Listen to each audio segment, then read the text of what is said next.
بسم الله الرحمن الرحيم. الحمد لله رب العالمين، ولا عاقبة للمتقين ولا عدوان إلا على الظالمين، والصلاة والسلام على رسوله الكريم. أما بعد،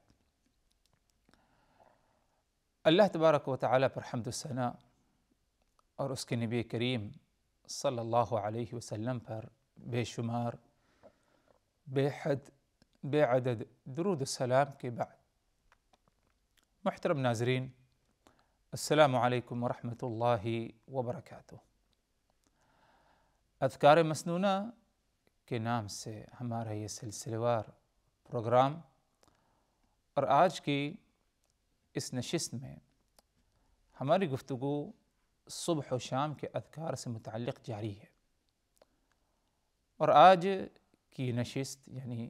ایک آخری وظیفہ اور ایک آخری دعا آپ حضرات کے سامنے رکھی جائے گی، جس کا تعلق صبح کے وظائف سے ہے۔ جیسے کہ اس سے پہلے کئی دعاؤں کا ذکر ہوا، کئی اذکار کا ذکر ہوا اور وظائف کا ذکر کیا گیا، جن کا تعلق صبح و شام سے یا صرف صبح سے ہے، ان میں سے بعض کا ذکر۔ تو آج بھی جو دعا آپ حضرات کے سامنے پیش کی جائے گی اور جو وظیفہ بتایا جائے گا،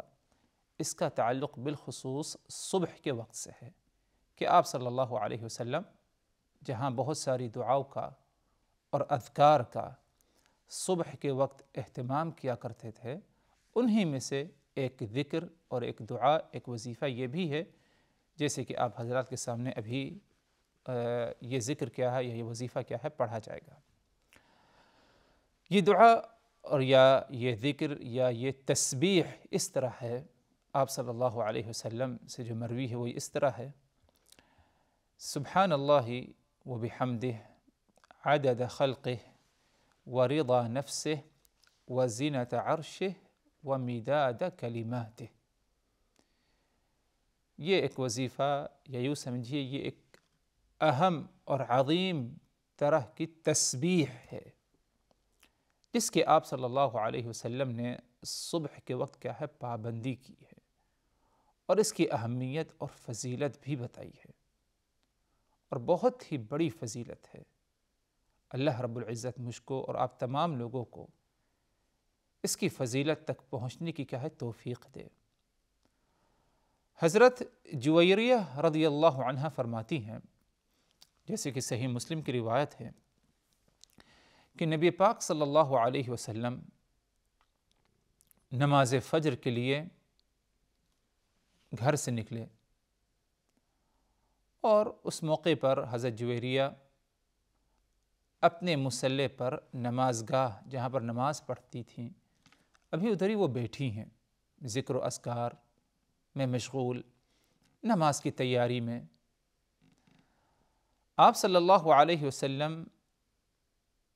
سورج نکلنے کے بعد یعنی چاشت کا اشراق کا جو وقت ہے، وقت ضحیٰ جسے کہا جاتا ہے، آپ صلی اللہ علیہ وسلم اس وقت گھر پر لوٹ کر کے آتے ہیں، اور حضرت جویریہ کو دیکھتے ہیں کہ جہاں پر وہ بیٹھی ہوئی تھی جب آپ گئے، جب لوٹ کر کے آئے تو اس وقت بھی حضرت جویریہ رضی اللہ عنہ کو اسی مقام پر پایا، اور آپ صلی اللہ علیہ وسلم نے پوچھا جویریہ سے: ما زلت علی الحال التي فارقتك علیہا، کیا بات ہے، میں نے تمہیں جس حالت میں چھوڑ کر گیا یعنی گھر کے باہر نکلا، اسی حالت میں تم ابھی تک موجود ہو، اسی حالت پر رہ گئی تم؟ تو حضرت جویریہ نے کہا کہ نعم، جی ہاں یا رسول اللہ۔ آپ صلی اللہ علیہ وسلم نے اس کے بعد حضرت جویریہ کو بتایا: لقد قلت بعدك 4 كلمات 3 مرات لو وزنت بما قلت منذ اليوم لوزنتهن سبحان الله وبحمده عدد خلقه ورضا نفسه وزنة عرشه ومداد كلماته۔ ایک عظیم تسبیح۔ فرمایا حضرت جویریہ کو رسول اللہ صلی اللہ علیہ وسلم نے کہ تم ابھی تک اسی حالت میں بیٹھی ہو، وہیں پر ہو، اسی حالت میں ہو جس حالت میں تم کو چھوڑ کر گیا؟ حضرت جویریہ نے کہا کہ جی ہاں۔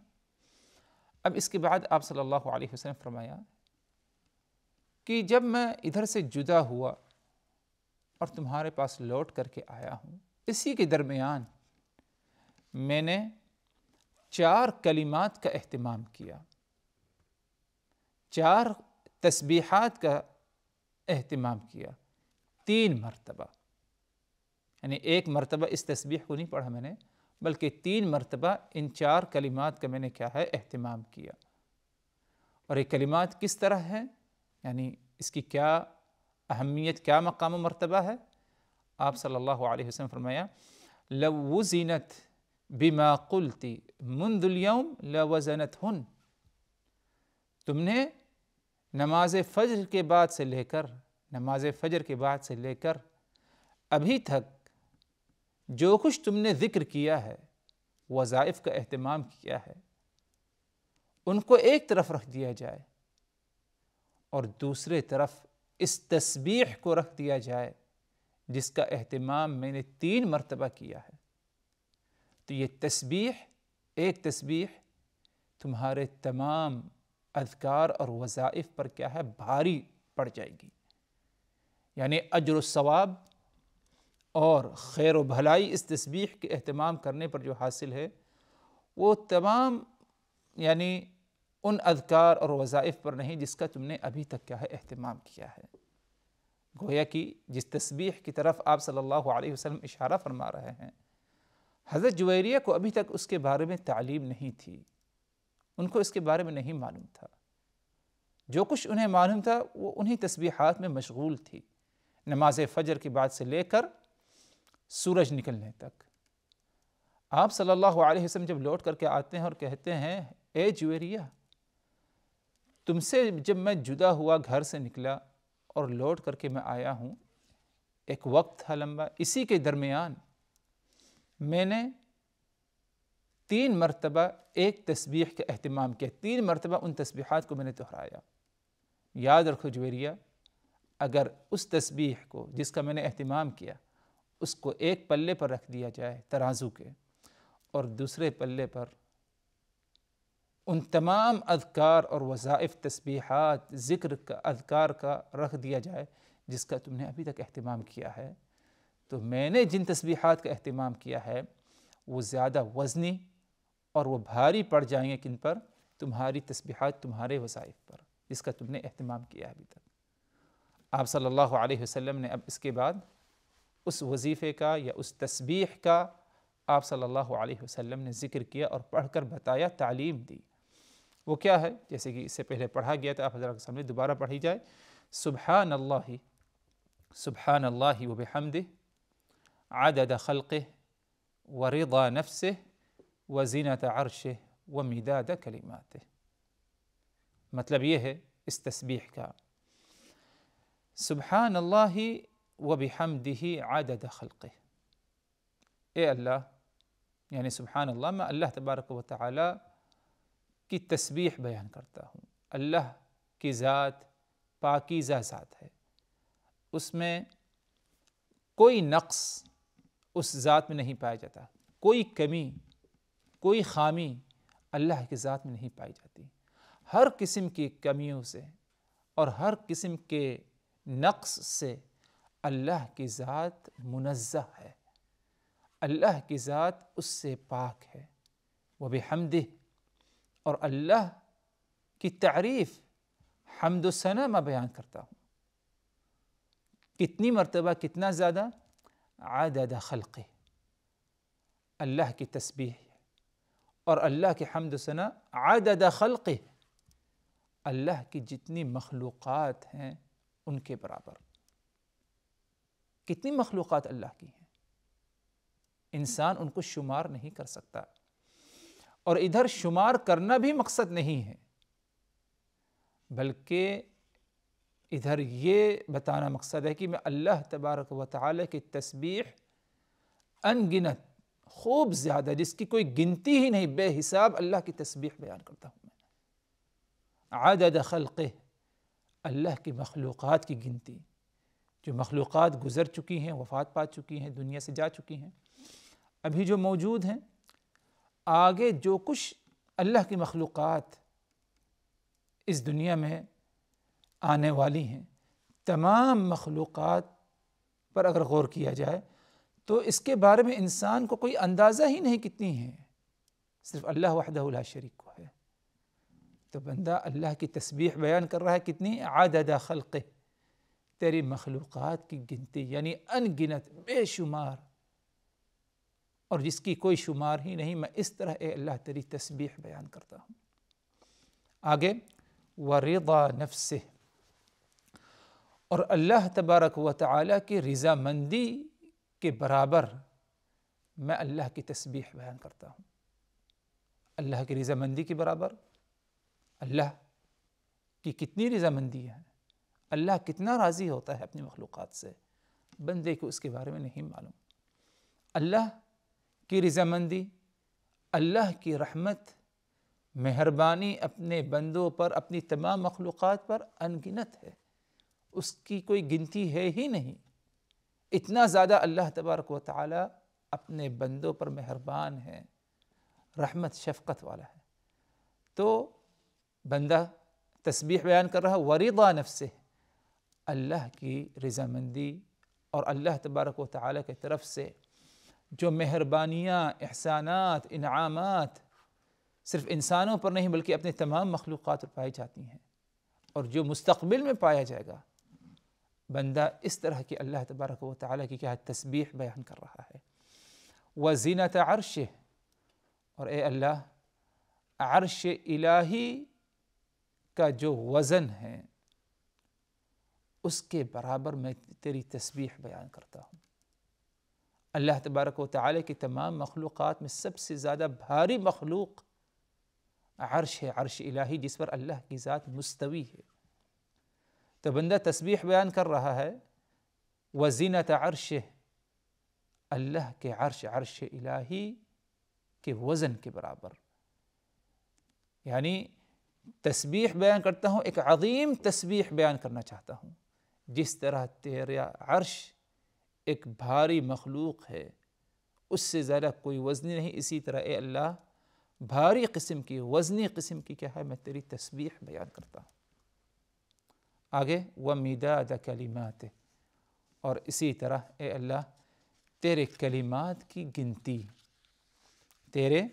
کلمات کی گنتی، اور اللہ تبارک و تعالیٰ کے کلمات یعنی مداد کلماتہ، اللہ تبارک و تعالیٰ کے کلمات کتنے ہیں اس کے بارے میں کیا ہے، یعنی بتا نہیں سکتے۔ اور مداد یعنی سیاہی مراد ہے اس سے، تو سیاہی سے اللہ تبارک و تعالیٰ کے کلمات لکھتے جائیں، ہو سکتا ہے سیاہی ختم ہو جائے لیکن اللہ تبارک و تعالیٰ کے کلمات ختم نہیں ہو سکتے، جیسے کہ اللہ تبارک و تعالیٰ نے قرآن مجید میں فرمایا قُلْ لَوْ كَانَ الْبَحْرُ مِدَادًا لِكَلِمَاتِ رَبِّي لَنَفِدَ الْبَحْرُ قَبْلَ أَن تَنْفَدَ كَلِمَاتُ رَبِّي وَلَوْ جِئْنَا بِمِثْلِهِ مَدَدًا۔ اے نبی آپ ان کو کہہ دیجئے کہ سمندر اگر اللہ تبارک و تعالیٰ کے کلمات سمندر سے لکھے جائیں، یعنی سمندر کے مقدار سیاہی ہو اس سے لکھے جائیں، تو شاید وہ ختم ہو جائے سمندر یا وہ سیاہی، لیکن اللہ تبارک و تعالیٰ کے کلمات ختم نہیں ہوں گے، اللہ تبارک و تعالیٰ کے فیصلے ختم نہیں ہوں گے۔ ما نفدت کلمات اللہ، اللہ کے کلمات ختم ہو ہی نہیں سکتے۔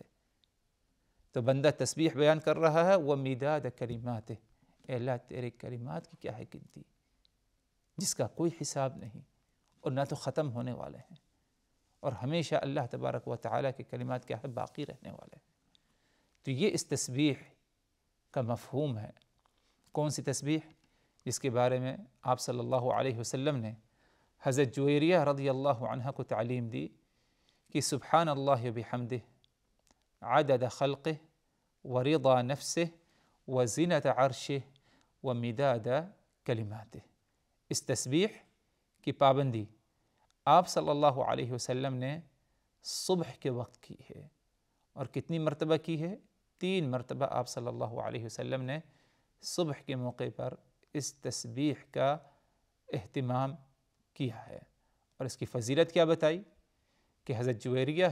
رضی اللہ عنہا نماز فجر کے بعد سے لے کر طلوع شمس اشراق چاشت کے وقت تک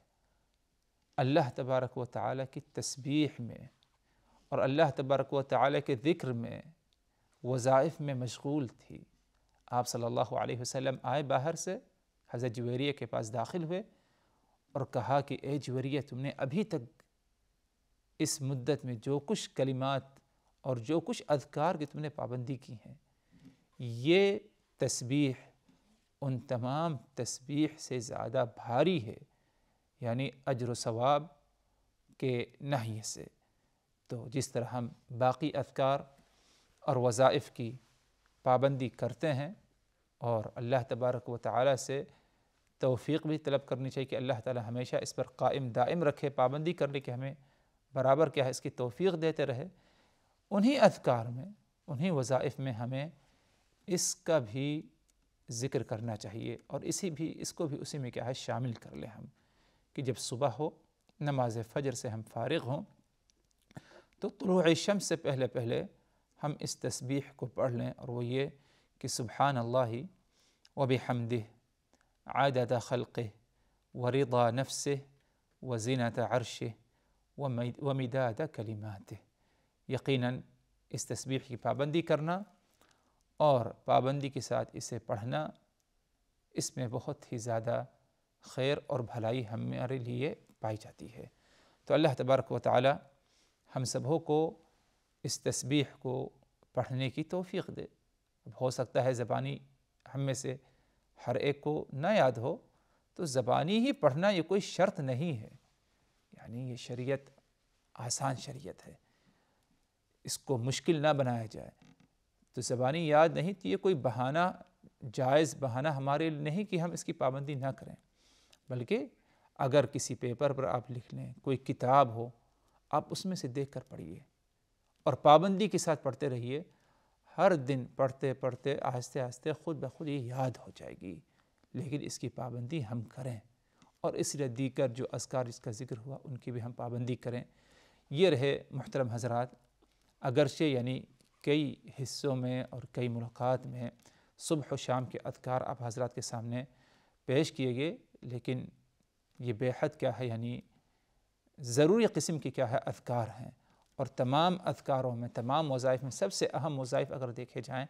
تو وہ صبح اور شام کی کیا ہے وظائف ہیں۔ اللہ تبارک و تعالی مجھ کو اور آپ تمام لوگوں کو ان وظائف کا اخلاص کے ساتھ اہتمام کرنے کی ہمیں توفیق دے۔ وآخر دعوانا ان الحمد للہ رب العالمین، والسلام علیکم ورحمۃ اللہ وبرکاتہ۔